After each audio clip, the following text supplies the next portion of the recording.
Ethiopia तेजी से बदलते अफ्रीका के हॉर्न क्षेत्र में एक बढ़ती हुई महत्वपूर्ण भूमिका निभा रहा है। इजराइल की लंबे समय से साझेदार और अल शबाब के खिलाफ एक प्रमुख ताकत इथियोपिया क्षेत्र में बदलते शक्ति समीकरणों के बीच अपनी बढ़ती आर्थिक और रणनीतिक महत्वाकांक्षाओं को संभाल रहा है। जब विदेशी और स्थानीय शक्तियां हॉर्न क्षेत्र में प्रभाव के लिए प्रतिस्पर्धा कर रही हैं, तो इथियोपिया कौन सी भूमिका निभाना चाहता है और उसकी इजराइल के साथ साझेदारी इसमें कहां फिट होती है। हमारे साथ जुड़ रहे हैं महामहिम इथियोपिया के इजराइल में राजदूत तेस्फाए इताए एंटने। हमारे साथ जुड़ने के लिए आपका बहुत बहुत धन्यवाद। इथियोपिया और इजराइल के बीच गहरे ऐतिहासिक और मानवीय संबंध हैं। आप आज के रिश्ते को कैसे वर्णित करेंगी और आपको सबसे अधिक विकास की संभावना कहां दिखती है? धन्यवाद। जैसा कि आपने सही कहा, इथियोपिया और इजराइल के बीच लंबे समय से ऐतिहासिक संबंध हैं और वर्तमान में हमारे दोनों देशों के बीच संबंध बहुत अच्छे हैं। पिछले जनवरी में हमने चौथा संयुक्त राजनीतिक परामर्श आयोजित किया और हमने हमारे दोनों देशों के द्विपक्षीय संबंधों का मूल्यांकन किया और दोनों प्रतिनिधिमंडल हमारे दोनों देशों की भागीदारी और सहयोग के स्तर से संतुष्ट थे और इस द्विपक्षीय संबंध को और मजबूत करने के लिए रूपरेखा तैयार की। जैसे कि आप जानते हैं, अर्थव्यवस्था, निवेश, व्यापार, पर्यटन, प्रौद्योगिकी, हस्तांतरण के क्षेत्रों में और साथ ही क्षेत्र की राजनीति पर भी। इथियोपिया अफ्रीका के हॉर्न क्षेत्र में स्थित है और ये दुनिया के सबसे अस्थिर क्षेत्रों में से एक है। तो हमने उस क्षेत्र में भी अपने सहयोग का आकलन किया। तो सामान्य तौर पर हमारे दोनों देशों के बीच संबंधों की स्थिति बहुत अच्छी है और इसे अर्थव्यवस्था में और मजबूत करने का एक तरीका है, लोगों के बीच संबंधों और अन्य क्षेत्रों में भी। तो विकास के क्षेत्र में अच्छे संबंध हैं। मैं बातचीत को थोड़ा आगे बढ़ाना चाहती हूँ। इथियोपिया अल शबाब के खिलाफ लड़ाई में एक महत्वपूर्ण हिस्सा है। इस समय हॉर्न क्षेत्र में आतंकवादी खतरा कितना गंभीर है और इथियोपिया इससे कैसे निपट रहा है और इसमें इजराइल की क्या भूमिका हो सकती है?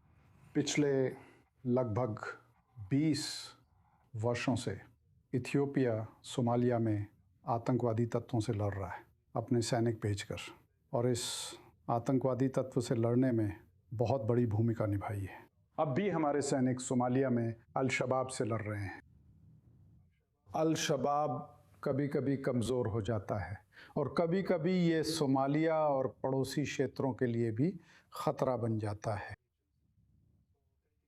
तो इस आतंकवादी तत्व की समस्या और जो तबाही ये मचा रहा है, उसे ध्यान में रखते हुए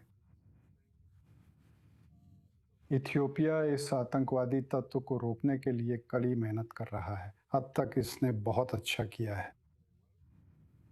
इसने अफ्रीकी संघ, पड़ोसी देशों, अमेरिका और अन्य प्रमुख शक्तियों, साथ ही यूरोपीय संघ के साथ भी सहयोग किया है। तो इजराइल के साथ ये खुफिया जानकारी साझा कर सकता है, अन्य क्षेत्रों में सहयोग कर सकता है। आप जानते हैं, नियंत्रण करना आतंकवादी तत्व का अफ्रीका के हॉर्न के अन्य क्षेत्रों और उससे आगे तक विस्तार। और एक बड़े स्थलरुद्ध देश के रूप में इथियोपिया विश्वसनीय समुद्री पहुंच को अपने विकास के लिए आवश्यक मानता है। इथियोपिया आखिरकार किस तरह की व्यवस्था चाहता है और इजराइल द्वारा सोमालीलैंड को मान्यता देने से उस लक्ष्य पर किस तरह असर पड़ सकता है? देखिए, फिलहाल इथियोपिया एक लैंडलॉक्ड देश है, लेकिन ये उन देशों में से एक है। आप जानते हैं, ये दुनिया का सबसे बड़ा लैंडलॉक्ड देश है जनसंख्या के हिसाब से।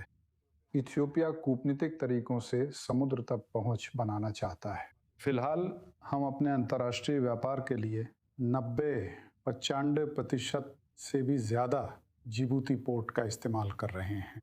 इथियोपिया अपने पड़ोसी देशों के ज़रिए भी बंदरगाहों तक अपनी पहुंच में विविधता लाना चाहता है। और सोमालिया और सोमालीलैंड के संबंध में हमारे बहुत अच्छे संबंध हैं और सोमाली की जटिलता को ध्यान में रखते हुए सोमालिया और सोमालीलैंड का मुद्दा। इथियोपिया सबसे पहले क्षेत्र की स्थिरता और अंतर्राष्ट्रीय कानून पर ध्यान केंद्रित कर रहा है, और ये आगे आप जानते हैं क्षेत्र के शांतिपूर्ण विकास और आर्थिक एकीकरण पर ध्यान केंद्रित करता है। हम वर्तमान में बरबेरा बंदरगाह का भी उपयोग कर रहे हैं जो सोमालीलैंड में है, और हमारे पास उस बंदरगाह में भी 19% हिस्सेदारी है। तो अभी सोमालिया के परिणाम का पूर्वानुमान लगाना मुश्किल है। ये बहुत जटिल है और हमें हर बार इस पर नज़र रखनी होती है और आवश्यक कदम उठाने होते हैं। तो इथियोपिया का हित है कि उसे समुद्र तक पहुंच मिले। वो अपने हित को पड़ोसी देशों के साथ कूटनीतिक तरीकों से आगे बढ़ा रहा है और क्षेत्रीय सरकार के साथ संवाद कर रहा है। तो इसी संदर्भ में हम समुद्र तक पहुंच बनाने की कोशिश कर रहे हैं, अपने विकल्पों में विविधता ला रहे हैं। केन्या के लामू बंदरगाह से शुरू करते हुए इथियोपिया के उत्तरी हिस्से तक, पोर्ट सुडान और इरिट्रिया तथा जिबूती के बंदरगाहों तक भी। यहाँ बहुत सारे रास्ते हैं। अगर हम यहाँ बड़े परिप्रेक्ष्य में देखें तो राजनीतिक और भू राजनीतिक रूप से हम देख रहे हैं कि इजराइल, मिस्र, यूएई, सऊदी अरब, तुर्की सभी हॉर्न्स ऑफ अफ्रीका में अपनी भूमिका का विस्तार कर रहे हैं, उसे बढ़ाने की कोशिश कर रहे हैं। ऐसे में इथियोपिया इन प्रतिस्पर्धी संबंधों के बीच कैसे संतुलन बनाता है ताकि वो किसी भी क्षेत्रीय प्रतिद्वंदिता में ना फंस जाए। इथियोपिया हमेशा अपने राष्ट्रीय हित को बढ़ावा देता है और विभिन्न शक्तियों के साथ संतुलित संबंध बनाए रखना इसकी विदेश नीति का एक मुख्य सिद्धांत है। तो इथियोपिया सभी के साथ संबंध रखना चाहता है, इतने सारे देशों के साथ। ये किसी के साथ गठबंधन नहीं चाहता, खासकर सैन्य रूप से किसी भी समूह के साथ।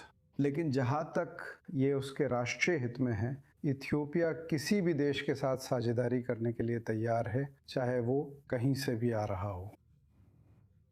तो मार्गदर्शक सिद्धांत है, आप जानते हैं, देश का अपना राष्ट्रीय हित, यानी वो देश इथियोपिया है। तो इथियोपिया का एक विजन है कि उसे समुद्र तक पहुंच मिले। इसका विजन है कि वो बंदरगाहों तक अपनी पहुंच में विविधता लाए। इसका विजन है कि वो लाल सागर और अदन की खाड़ी की सुरक्षा और स्थिरता में बहुत सकारात्मक भूमिका निभाए।